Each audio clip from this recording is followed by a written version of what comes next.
Bizans. Və Bizans dövləti bildiyimiz kimi Roma imperiyasının iki hissəyə parçalanması nəticəsində yaranmışdır. Şərqi Roma, ikinci adlı Şərqi Romadır. Yaranmışdır 395-ci ildə, süqut etmişdir 1953-cü ildə. Paytaxt şəhəri isə Konstantinopol adlanır. Konstantinopol xəritədə göstərsək, Qara dənizdən, Aralıq dənizdən gedən yolun düz mərkəzində, baxın burada. Yəni, bura Yunanistan, bura İtaliya.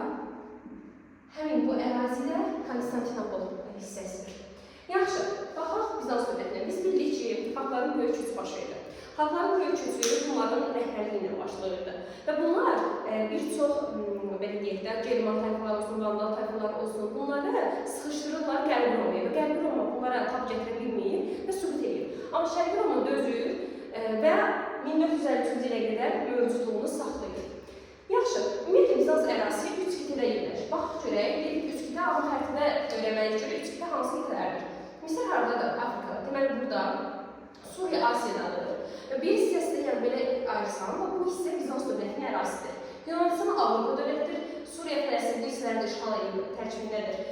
Deməli, Asiya hissəsidir, bu hissə Afrikadır. Demək, hansılar oldu? Avropa, Asiya və Afrika. Bu qitələrdə öz mövcudluğunu saxlayır və həmin qitələrdə Bizansın pulu bu dövlətlərdə istifadə olunur. Ona görə yazmışam ki, 3 qitədə pullardan istifadə olunur. Və Bizansın ümumiyyətlə dili Yunan dilidir. Və Konstantinopol görürsünüz mərkəzdə yerləşir.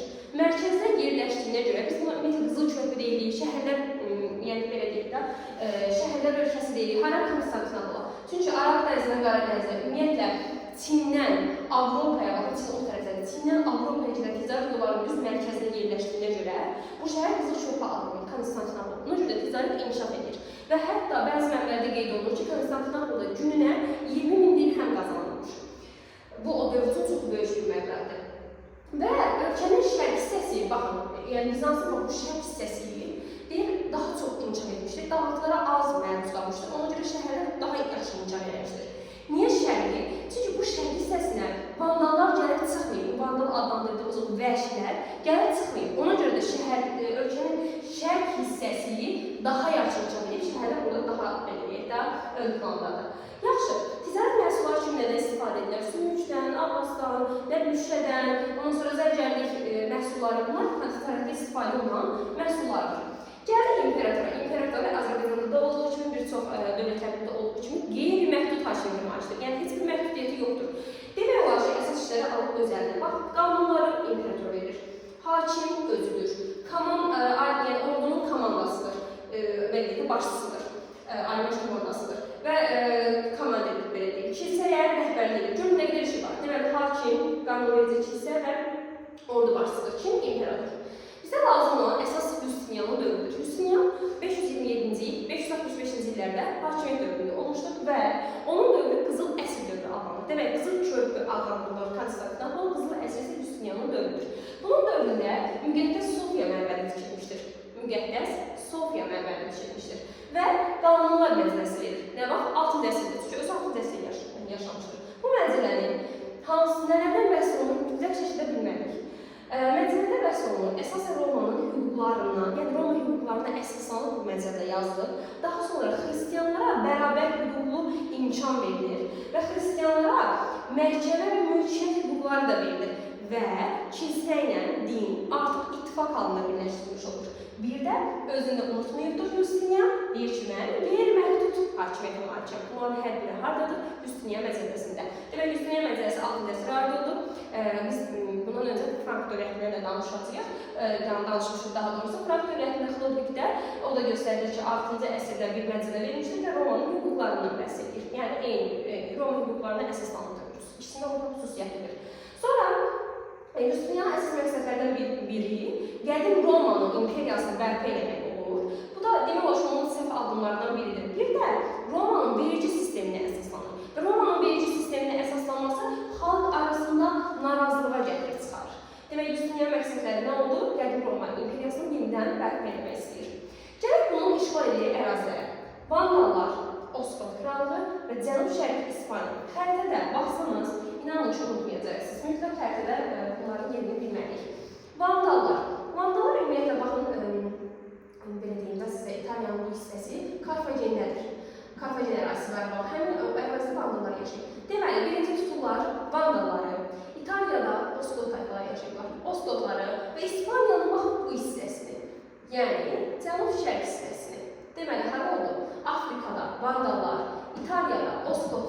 və İspaniyanın sadəcə cənub-şərq hissəsini kim tutubdur? Justinian. Və Justinianın dövründə bir də bunu vurğulamalıyam. Sasanilərlə 532-ci ildə Çuqur dövrü düşür. Sasanilərlə sülh imzalamışdır Justinian. Gəldik, Justinian dövrü demək olar ki, bitir. Bu öldükdən sonra artıq ölkə zəifləməyə başlayır və Asiya-Afrika ərazisində bir sıra ərazilər itirmiş olacaq. Yaxşı, Slavyanlar 6-cı əsrdə gəlirlər Bizans ərazisində məskunlaşırlar 6-cı əsrin ortalarında. Və həmin vaxt gələndə, əslində 6-cı əsrin ortalarında özü də Justinianın dövrünə düşür, çünki 6-cı əsrin ortalarında hakimiyyət dövrüdür. Deyə bilərik ki, Justinianın dövründə gəlirlər. Slavyanlar gəlirlər və bunun nəticəsində quldarlıq süqut edir, feodalizmə keçid baş verir. Yəni, belə deyək, Slavyanlar gələn kimi quldarlıq son qoyuldu, feodalizmə keçid yox. Yəni, nisbətən artıq quldarlıq bitir və feodalizmə keçid baş verir. Həmin dövründə deməli, bir də bunu qeyd edək ki, ümumiyyətlə Justinian dövründə, Bizans imperatorları dövründə bunlarda əsasən qızıl və purpur rənglərindən istifadə edirlər. Yəni, ailənin simvol rəngi nə idi? Qızıl və purpur rəng. Hətta imperator öz mürəkkəbi, yəni nəsə qeyd edəndə, mürəkkəbi yenə də purpur rənglərindən olmuş. Bir də imperatorun uşaqlarına porfirogenit deyilmişlər. İmperatorun o uşaqlarına porfirogenit adlandırılmışlar. İndi gəlirik xarici müdaxilələri, yəni Bizans dövlətinə kimlər yürüşlədi və nəticələri nələr oldu? Böyle bir dənə Justinian dövrünü ümumiləşdirək, 527-565 hakimiyyət dövrüdür. 1. Müqəddəs Sofiya, 2. Məcəllə, məcəllədə nələrdən bəhsdir, ona fikir verirsiniz. Romanı bərpa etməyə çalışır 3. Və Romanın verici sistemindən istifadə narazılıq doğurur. Sasanilərlə ittifaq yaradı 535. Vandallar, Oskotlar və İspaniyanın cənub-şərq Ramazını işğal etmişdir və Slavyanların ölkənin ərazisində məskunlaşmasına icazə vermişdir. Nəticəsi quldarlıqdan feodalizmə keçid baş vermişdir və bu rənglərdən istifadə olunur. Gəlir xarici müdaxiləyə. Deməli, xarici müdaxilədə birinci olaraq qot tayfaları görüşür, amma bu qot tayfalarının qərbə doğru sıxışdırırlar Bizans. Qərbə doğru sıxışdırır. Daha sonra ərəblərlə müharibəsi var. Biz dedik ki, Rəşidi xəlifələrin dövründə Bizansla ərəblər arasında müharibə baş verir və həmin vaxt Suriya, Fələstin və Misir kimlərin əlinə keçir? Ərəblərin, yəni Rəşidi xəlifələrin əlinə keçir. Baxın, bu əraziləri itirdi. Suriya, Fələstin, Misir. Suriya, Fələstin Asiyadır, Misir də Afrikadır. Ona görə nə deyirik? Rəşidi xəlifələrlə müharibə nəticəsində Asiya və Afrikadakı əraziləri itirdi. Yəni, rahat. Əzbərci kimi yox, mahiyyətə başa düşərək. Suriya, Fələstin dediyim kimi Asiya ərazisidir, Misir Afrika ərazisidir. Ona görə deyirik, Asiya və Afrikada əraziləri itirdi. Bu bir. Amma daha sonra Abbasi xilafəti zəifləyir. Abbasi xilafətin zəifləməsi və Bulqar dövlətinin zəifləməsindən istifadə edilir. Hansı dövlət? Bizans dövləti. İndi istifadə edib nə edəcək? Baxın. Yunanistan'da biz keçmişdik ki, Krit adası Yunanistanın aşağısındadır. Düzdür? Buraya yazılan Krit. Bu hissədə uşaqlar Kipr adasıdır.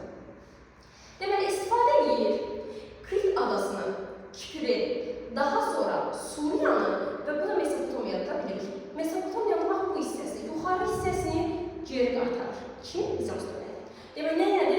Abbasi xilafəti və Bulqar dövlətinin zəifləməsini istifadə edərək Krit, Kipr, Suriya və Mesopotamiya yuxarı hissələrini azad elədi. Görürsünüz, əzbərçi kim yox. Xəritənin gözü önünə gətirirsiniz, biləcəksiniz ki, söhbət nədən gedir. Çünki siz xəritəni bilirsiniz deyə, əraziləri unudursunuz və ya da ki, deyirsiniz, ayağla görəsən hansı əraziydi, nə fərq yadda saxlayın. Aha, gözünün qabağında Krit, Kipr, Suriya, Mesopotamiya, yəni sırayla bir xətt üzründə gedir.